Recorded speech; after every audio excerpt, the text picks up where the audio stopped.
Hi, good morning ಎಲ್ಲರಿಗೂ. ನೋಡಿ, ಇವತ್ತು ನಾವು ಕೇರಳ ಕೊಟ್ಟಿಯೂರ್ಗೆ ಹೋಗ್ತಾ ಇದ್ದೀವಿ. ಈಗ ಕರ್ನಾಟಕ ಬಾರ್ಡ್ರ್ ಎಂಡ್ ಆಯ್ತು, ಈಗ ಕೇರಳ ಎಂಟ್ರಿ ಆಗ್ತಾ ಇದ್ದೀವಿ. ಬನ್ನಿ ಮುಂದೆ ಕೇರಳ ಹೇಗಿದೆ ಅಂತ ನೋಡೋಣ.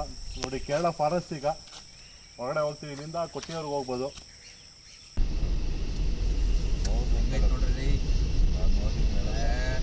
ಮುಂದೆಲ್ಲ ಫಾರೆಸ್ಟ್ ಅಲ್ವಾ?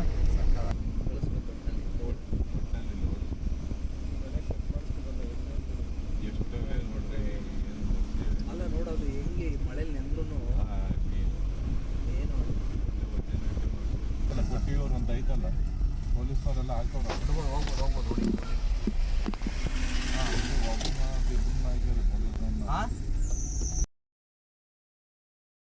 ಇದೇನು ಫುಲ್ಲು ಪ್ರಪಾತಕಾನ, ಇದು ಭಾಳ ಡೀಪಲ್ ಐತಿ. ಲಕ್ಷ ಅದಿದೆ ಅಂತ ಪ್ಲೇಸ್ ಸೆಲೆಕ್ಟ್ ಮಾಡೋಣಪ್ಪ ಯಾಗ ಮಾಡೋಕ್ಕೆ. ಎಲ್ಲ ಈ ಕಡೆನೇ ಮಾಡ್ಕೊಂಡವ್ರು, ನಮ್ಮ ಕಡೆಗೆ ಯಾಕೆ ಬರಲಿಲ್ಲ ಅಂತ. ಕೇರಳದಲ್ಲೇ ಜಾಸ್ತಿ ಎಲ್ಲ ದೇವ್ರುಗಳು ಇಲ್ಲೇ ಬಂದ್ಬಿಟ್ಟು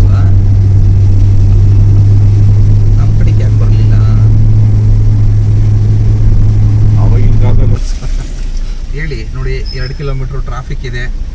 ಅಷ್ಟೊಂದೇನು ಟ್ರಾಫಿಕ್ ಇದೆ. 2 ಕಿಲೋಮೀಟರ್ ನೋಡಿ, ಕೊಟ್ಟಿಯಾರ್ ಬಂದ್ವಿ. ಈಗ ಏನೊಂದು 2 ಕಿಲೋಮೀಟ್ರ್ ಇದೆ. ತುಂಬ ಟ್ರಾಫಿಕ್ ಏನಿಲ್ಲ, ಸ್ಲೋ ಆಗಿ ಹೋಗ್ತಾ ಇದೆ. ಯಾಕಂದರೆ ಇದು ಸಿಂಗಲ್ ರೋಡ್ ಆಗಿರೋದ್ರಿಂದ ವೆಹಿಕಲ್ಸ್ ಮೂವ್ ಆಗಬೇಕಲ್ಲ ಎರಡು ಕಡೆನೂ, ಹಾಗಾಗಿ ಟ್ರಾಫಿಕ್ ಇದೆ. ಮತ್ತು ಮಳೆ ಇದೆ. ಇಲ್ಲಿ ನೋಡಿ, ಗಾಡಿ ಯಾವುದೋ ಸೈಡ್ಗೆ ಹೋಗಿದ್ದಾರೆ, ಕೆಸರು ಸಿಗಾಕೊಂಡಿದೆ. ಇದ್ರೆ ಏನೂ ಆಗಿಲ್ಲ ಈ ಗಾಡಿಗೆ. ಸೈಡ್ಗೆ ಹೋಗೋರಲ್ಲ, ಆ ಕೆಸರಿಗೆ ಸಿಗಾಕೊಂಡಿದೆ ಅಷ್ಟೇ. ಸುಮ್ಮನೆ ಏನೇನೋ ಗಾಸಿಪ್ ಹಬ್ಸ್ತಾರೆ, ಅವೆಲ್ಲ ಸುಳ್ಳು. ನೋಡಿ, ಟ್ರಾಫಿಕ್ ಕಾಣ್ತಾ ಇದೆಯಲ್ಲ, ಹೋಗ್ತಾ ಅವ್ರೆ, ಮೂವ್ ಆಗ್ತಾ ಇದೀವಿ ನಾವು ಸಹ. ಇನ್ನು 2 ಕಿಲೋಮೀಟ್ರ್ ಇದೆ ಅಷ್ಟೇ. ಇನ್ನು 2 ಕಿಲೋಮೀಟ್ರ್ ಹೋದರೆ ದೇವಸ್ಥಾನಕ್ಕೆ ಹೋಗ್ಬೋದು. ಇಲ್ಲ ಇನ್ನು ಇಲ್ಲೇ ಸೈಡ್ಗೆ ಹಾಕ್ಬಿಟ್ಟು ಸಹ ನಾವು ನಡ್ಕೊಂಡು ಹೋಗ್ಬೋದು, ಏನು ತೊಂದರೆ ಇಲ್ಲ. ಎಲ್ಲ ದಿಕ್ ತಪ್ಪಿಸ್ತಾರೆ ಅಷ್ಟೇ. ಜನನ ದಿಕ್ ತಪ್ಸಕ್ಕೆ ಏನು ಮಾಡಬೇಕೋ ಅದು ಮಾಡ್ತಾರೆ ನೋಡಿ.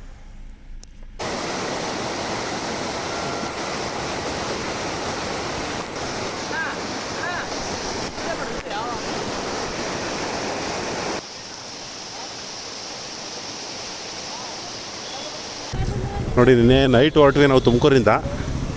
ನೈಟ್ ಹೊರಟಿದ್ದಕ್ಕೆ ಇವತ್ತು ಬೆಳಗ್ಗೆ ಅದು ನಾವು ನಿಧಾನಕ್ಕೆಲ್ಲ ಸ್ಟಾಪ್ ಮಾಡ್ಕೊಂಡು ಅಲ್ಲೆಲ್ಲ ರೆಸ್ಟ್ ಮಾಡ್ಕೊಂಡು ಬಂದ್ವಿ. ಇವತ್ತು ರೀಚ್ ಆಗಿದ್ದೀವಿ. ಈಗ ಮಧ್ಯಾಹ್ನ 1 ಗಂಟೆ ಆಗಿದೆ. ಮತ್ತು ಇನ್ನೊಂದು ಅಲ್ಲಿ ವಿಷ್ಣು ದೇವಸ್ಥಾನಕ್ಕೂ ಸಹ ಹೋಗಿದ್ವಿ ನಾವು. ಅಲ್ಲೆಲ್ಲ ಹೋಗಿ ಇಲ್ಲಿಗೆ ಬಂದಿದ್ದೀವಿ. ಮಧ್ಯಾಹ್ನ 1 ಗಂಟೆ ಆಗಿದೆ. ಈಗ ದರ್ಶನಕ್ಕೆ ಅಂತ ಹೋಗ್ತಾ ಇದ್ದೀವಿ. ಈ ಶಿವನ ದೇವಸ್ಥಾನ ಇನ್ನೇನು ವಿಶೇಷತೆ ಅಂದರೆ, ಇದು ವರ್ಷದಲ್ಲಿ 28 ದಿನ ಮಾತ್ರ ತೆಗೆದಿರುತ್ತೆ. ಬೇರೆ ಟೈಮಲ್ಲಿ ಇದು ನೋಡೋದಕ್ಕೆ ಸಿಗೋದಿಲ್ಲ. ವರ್ಷದಲ್ಲಿ 28 ದಿನ ಮಾತ್ರ ತೆಗೆದಿರುತ್ತೆ. ಅದು ಈ ಮಳೆಗಾಲದಲ್ಲಿ ಮಾತ್ರ 28 ದಿನ ತೆಗೆದಿರುತ್ತೆ ಅಷ್ಟೇ.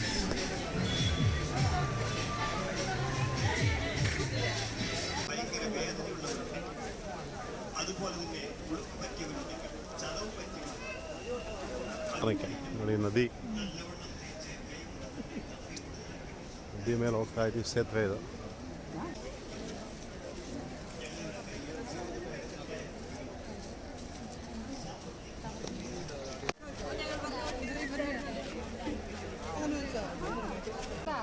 ಗಂಧದ ಥರ ಬರುತ್ತೆ ನೋಡ್ರಿ. ನೋಡಿ ಹೇಗೆ ಬರ್ತಾ ಇದೆ ನೋಡಿ. ನೋಡಿ, ಅದನ್ನು ಹಣೆಗೆ ಇಟ್ಕೋಬೋದು. ಎಷ್ಟೊಂದು ಬಂತಲ್ಲ ಸುಮಾ. ನೋಡಿದ್ರೆ ಇಲ್ಲಿ ನೋಡಿ, ಇಲ್ಲೂ ಬರ್ತಾ ಇದೆ. ಅದನ್ನು ಹಣೆ ಇಟ್ಕೋಬೋದು.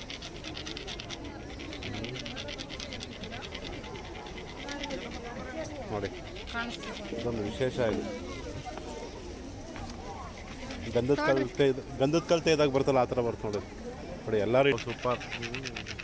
ಒಣಗಬೇಕಂತರು ಇದೇ ಇದು. ಹಾಂ, ಗಂಧ ಬರ್ತಲ್ಲ, ಆ ರೀತಿ ಬಂದಿದೆ ನೋಡಿ. ನೋಡಿ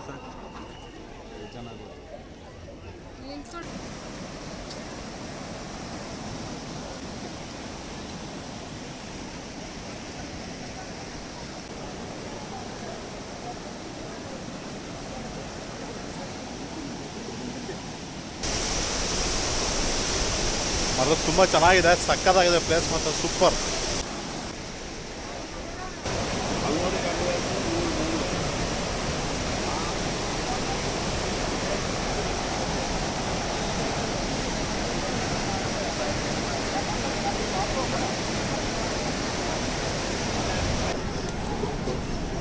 ದೇವಸ್ಥಾನ ಹತ್ರ ಬಂದೇ ಬಿಟ್ವಿ. ತುಂಬ ಅದ್ಭುತವಾಗಿದೆ ದೇವಸ್ಥಾನ ಮಾತ್ರ.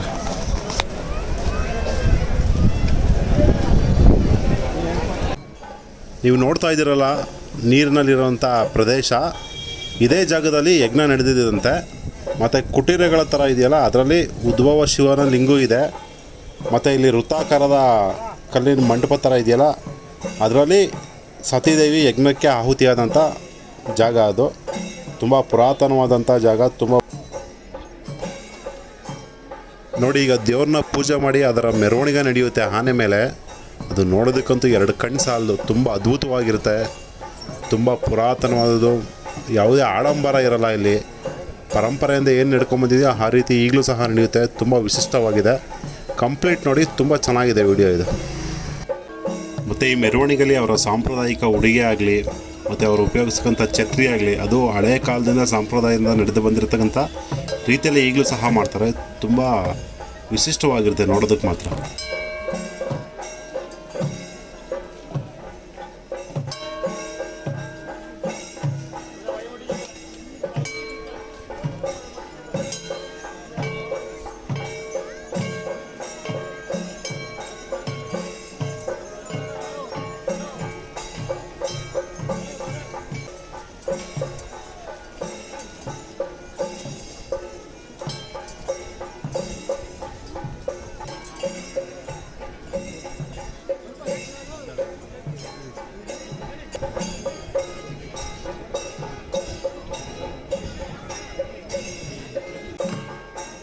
ನೋಡಿ, ಶಿವನ ದೇವಸ್ಥಾನದ ಇತಿಹಾಸ ಮತ್ತು ಸ್ಥಳ ಪುರಾಣ ತಿಳಿಸ್ತೀನಿ ನೋಡಿ. ಈಗ ಪುರಾಣಗಳ ಪ್ರಕಾರ ದಕ್ಷ ಮಹಾರಾಜನು ದಕ್ಷ ಮಹಾಯಜ್ಞನ ಕೈಗೊಳ್ಳುತ್ತಾರೆ.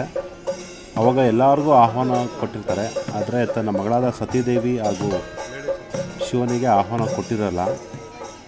ಆಹ್ವಾನ ಕೊಡದೇ ಇರೋದಕ್ಕೇನು ಕಾರಣ ಅಂದರೆ, ಸತಿ ಹಾಗೂ ಶಿವನೊಂದು ಪ್ರೇಮ ವಿವಾಹ ಆಗಿರುತ್ತೆ. ಇದಕ್ಕೆ ದಕ್ಷ ಮಹಾರಾಜರ ವಿರೋಧ ಇರುತ್ತೆ. ಹಾಗಾಗಿ ಈ ಯಜ್ಞಕ್ಕೆ ಶಿವ ಮತ್ತು ಸತೀದೇವಿಗೆ ಅವರು ಆಹ್ವಾನ ಕೊಟ್ಟಿರಲ್ಲ.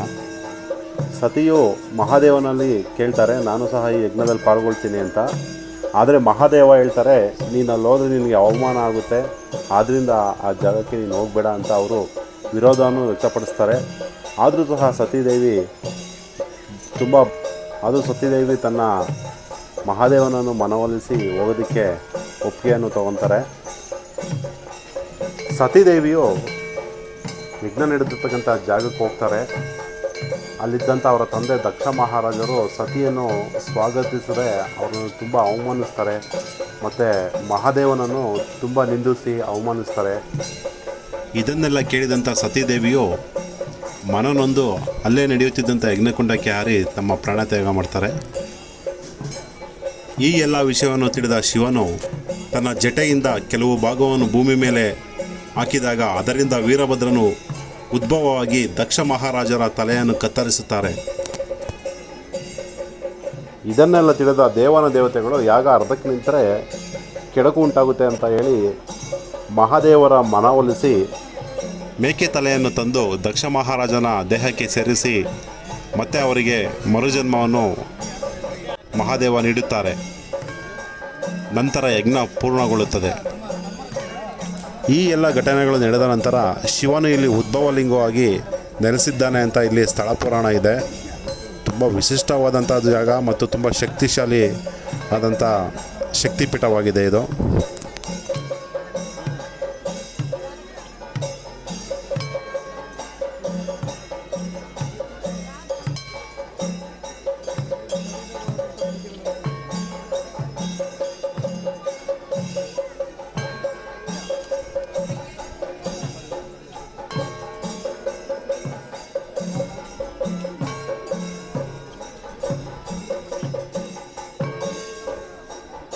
ಕೊಟ್ಟೂರು ಶಿವಾಲಯ ದೇವಸ್ಥಾನದಲ್ಲಿ ವೈಶಾಖ ಮಾಸದ ಉತ್ಸವ ನಡೆಯುತ್ತೆ.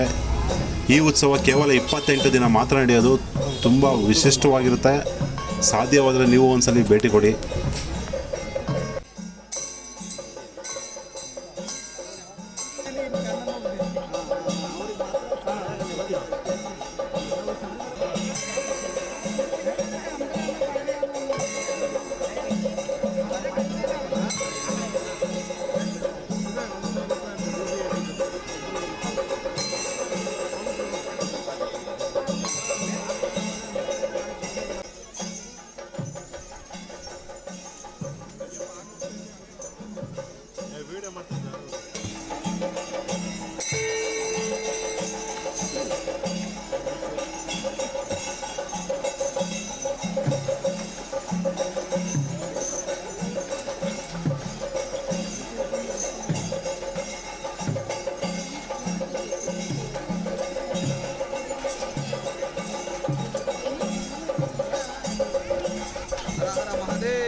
ಬನ್ನಿ.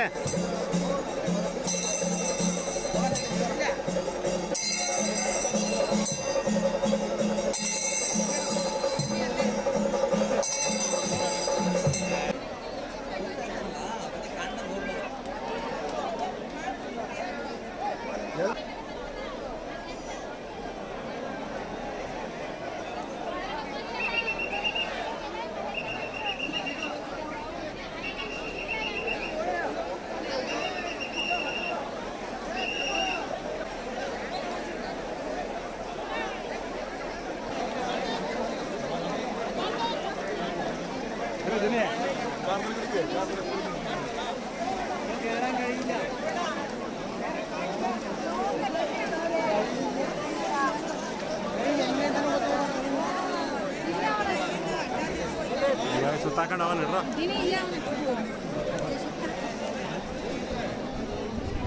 ದಿನಿ ಬಿಡ್ತಿಲ್ವಾ?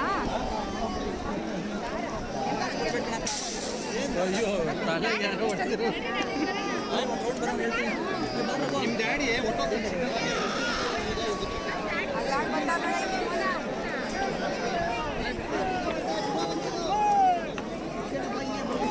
ಬಸ್ ಬರುತ್ತಲ್ಲ.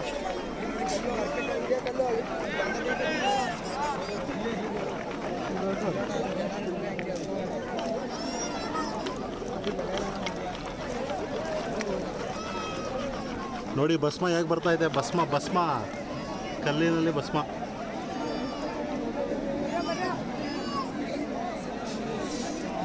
ದಿನಿ ಟಚ್ ಮಾಡೋ ಇಲ್ಲಿ ಬಾರ ಸಮ.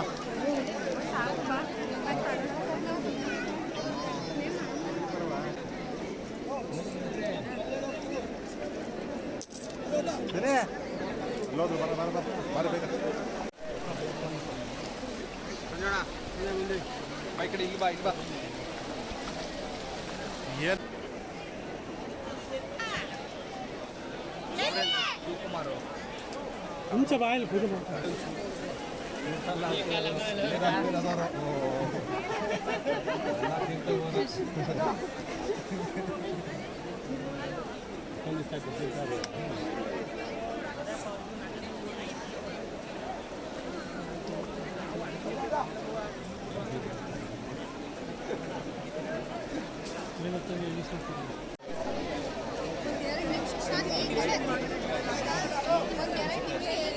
ಸುಮಾ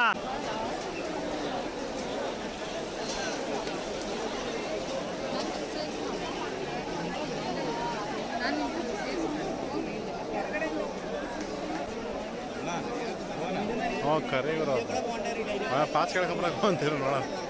ನೋಡಿ ಜನಜಂಗುಳಿ ಕಾಣ್ತಿದ್ರಲ್ಲ, ಅಲ್ಲಿ ಮುಂದೆ ಗುಡಿಸ್ಲು ಥರ ಇದೆಯಲ್ಲ ನೋಡಿ, ಇಲ್ಲಿ ಝೂಮ್ ಮಾಡ್ತಾ ಇದ್ದೀನಿ. ಇಲ್ಲಿ ದೇವ್ರಿದೆ ನೋಡಿ. ಅಲ್ಲಿ ಪೊಲೀಸ್ ಅಂತ ಇದ್ದಾರಲ್ಲ, ಅಲ್ಲಿ ಮುಂದೆನೇ ದೇವ್ರು ಇರೋದು. ಅಲ್ಲಿ ಒಂದು ಲಿಂಗು ಉದ್ಭವ ಮೂರ್ತಿ, ಲಿಂಗು ಆಕಾರನೂ ಇಲ್ಲ, ಸ್ವಲ್ಪ ಒಂದು ಲಿಂಗು ಆಕಾರದಲ್ಲಿದೆ. ಅಲ್ಲೇ ದೇವ್ರು ಇರೋದು ಕಾಣುತ್ತೆ, ತೋರಿಸ್ತೀನಿ ನೋಡಿ ನಿಮಗೆ.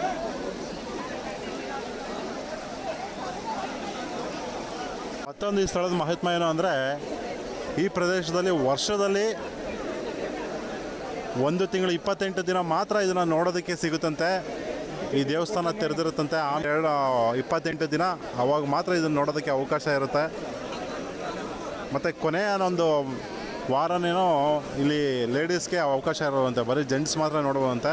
ಕೊನೆಯ ಒಂದು 4 ದಿನನೋ 1 ವಾರನೋ ಅಷ್ಟೇ ಅಂತೆ. ಆ ಟೈಮಲ್ಲಿ ಲೇಡೀಸ್ ಇಲ್ಲಿ ಯಾರಿಗೂ ಬಿಡೋದಿಲ್ವಂತೆ. ನೋಡಿ, ಈ ಪ್ರದೇಶದಲ್ಲಿ ಏನಂದರೆ ದೇವರು ಮತ್ತು ಪ್ರಕೃತಿ ಮನುಷ್ಯರು 3 ಜನ ಒಂದಾಗತಕ್ಕಂಥ ಜಾಗ ಇದು. ನೋಡಿ ಎಷ್ಟು ಸುಂದರವಾದ ಪರಿಸರದಲ್ಲಿದೆ ಇದು, ಅಂದರೆ ತುಂಬ ವಿಶೇಷವಾಗಿದೆ. ದೇವರು ಮನುಷ್ಯರು ಮತ್ತು ಪ್ರಕೃತಿ 3 ಜನ ಒಂದೆಡೆ ಸೇರುವ ಜಾಗ. ಮತ್ತು ಇದು ಕೇರಳನ ದೇವರ ನಾಡು ಅಂತಲೂ ಕರೀತಾರೆ. ಆರಾಮಾಗಿ ಬರ್ಬೋದು. ದರ್ಶನಕ್ಕೂ ಅಷ್ಟೇ ನಿಮಗೆ ತುಂಬ ಕಾಲಾವಕಾಶ ಬೇಕಾಗಲ್ಲ. ಏನು ಮಿನಿಮಮ್ ಅಂದರೆ ಲೈನ್ ನಿಂತ್ಕೊಂಡ್ರೆ 1 ಅವರ್ ಅವರೆಲ್ಲ ದರ್ಶನ ಆಗುತ್ತೆ. ಚೆನ್ನಾಗಿದೆ. ಸುಮ್ಮನೆ ಏನೋ ಗಾಸಿಪ್ ಹಬ್ಬಿಸ್ತಾರೆ ಜನ ಸಿಕ್ಕಾಪಟ್ಟೆ ಹಾಗೆ ಹೀಗೆ ಅಂತ, ಅವೆಲ್ಲ ಸುಳ್ಳು. ಸೂಪರಾಗಿದೆ, ಬನ್ನಿ. 6 ಗಂಟೆಗೆ ತುಮಕೂರು ಬಿಟ್ವಿ. ಬೆಳಗಿನ ಜಾವ 6 ಗಂಟೆ ಅಷ್ಟೊತ್ತಿಗೆಲ್ಲ ಇಲ್ಲಿ ಬಂದ್ವಿ. ಮತ್ತು ಇಲ್ಲಿಗೆ ಬರ್ಬೇಕಾದ್ರೆ ಇನ್ನೊಂದು ಬ್ರಹ್ಮದೇವರ ಒಂದು ದೇವಸ್ಥಾನಕ್ಕೆ ಹೋಗಿದ್ವಿ, ಅದು ತುಂಬ ಚೆನ್ನಾಗಿದೆ, ಆನ್ ದಿ ವೇ ಸಿಗುತ್ತೆ. ಅದನ್ನು ಮುಗಿಸ್ಕೊಂಡು ಇಲ್ಲಿಗೆ ಬಂದ್ವಿ. ಈಗ ಟೈಮ್ ಆಗಿದೆ 3 ಗಂಟೆ. 3 ಗಂಟೆ ಅಷ್ಟೊತ್ತು ದರ್ಶನ ಆಯಿತು. ಆರಾಮಾಗಿ ಮತ್ತೆ ನಾವು ರಿಟರ್ನ್ ಇವತ್ತು ಹೋಗಿ ಹೊಡ್ತೀವಿ. ತುಂಬ ಚೆನ್ನಾಗಿದೆ.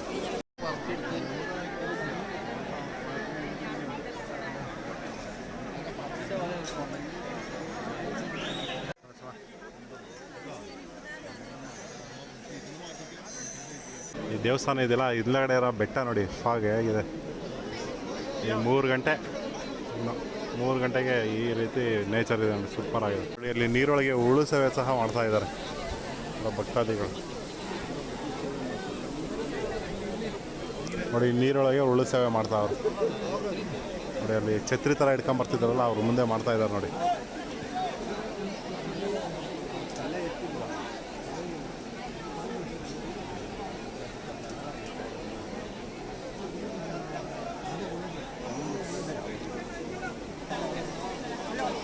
ಹಾಂ ನೋಡಿ, ಆನಂದ್ ಗುರೂಜಿ ಬಂದಿದ್ದಾರೆ ನೋಡಿ.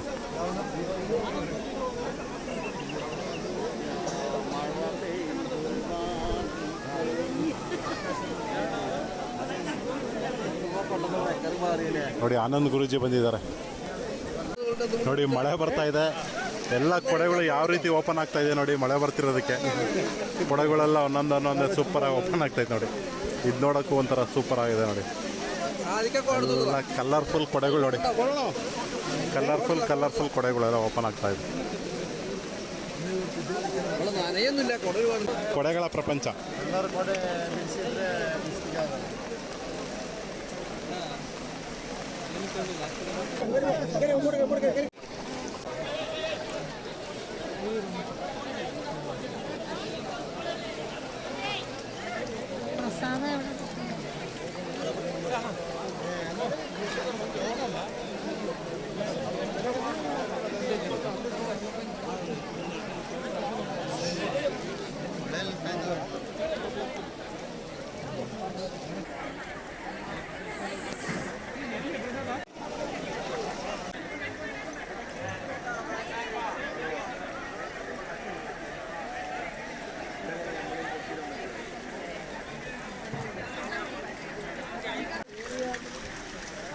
ನೋಡಿ ದರ್ಶನಕ್ಕೆ ಕ್ಯೂ ನಿಂತಿರೋದಿದೆಲ್ಲ.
ನೋಡಿ ಇಲ್ಲೆಲ್ಲ ಏನು ಕ್ಯೂ ನೋಡ್ತಾ ಇದ್ದೀವಿ, ಪೂರ್ತಿ ದರ್ಶನಕ್ಕೆ ನಿಂತಿರೋದು. ಇಲ್ಲಿಂದನೂ ಕ್ಯೂ ನಿಂತಿದ್ದಾರೆ. ತುಂಬ ಚೆನ್ನಾಗಿದೆ ದೇವಸ್ಥಾನ.